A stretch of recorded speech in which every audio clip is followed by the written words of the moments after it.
Hujambo mpenzi mtazamaji kokote uliko na karibu kwenye mbiu ya KTN, nikitumai kwamba siku yako inakwenda vema. Naitwa Davis Beria, atakayenisaidia katika lugha ya ishara ni Milson Randa. Tukianza ni kwamba kamishna wa tume huru ya uchaguzi na mipaka IEBC Alutala Mukhwana ameelezea hofu kwamba uchaguzi mkuu ujao huenda usiandaliwe na usiende na matakwa ya Wakenya iwapo ghasia za kisiasa zitaendelea kulitikisa taifa. Mukhwana amesema kuwa machafuko yanayochochewa kisiasa yasipodhibitiwa yataathiri matokeo ya uchaguzi wa mwaka 2027.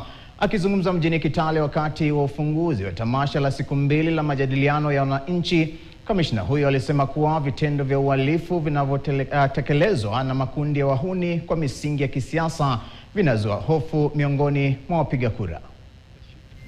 That understands their challenges and therefore prescribe solutions to those challenges. And the young people, by understanding what they want, they force a competition of issues of how to tackle this challenge. Kwamba viongozi wetu wa kisiasa wakome kuwa ni wenye kuwasajili vijana katika kushiriki uhuni. Kwa sababu unaposhiriki katika uhuni unavunja sheria. Na iwapo hatutaweza kusimamisha uhuni, hali ya uchaguzi haitakuwa nzuri.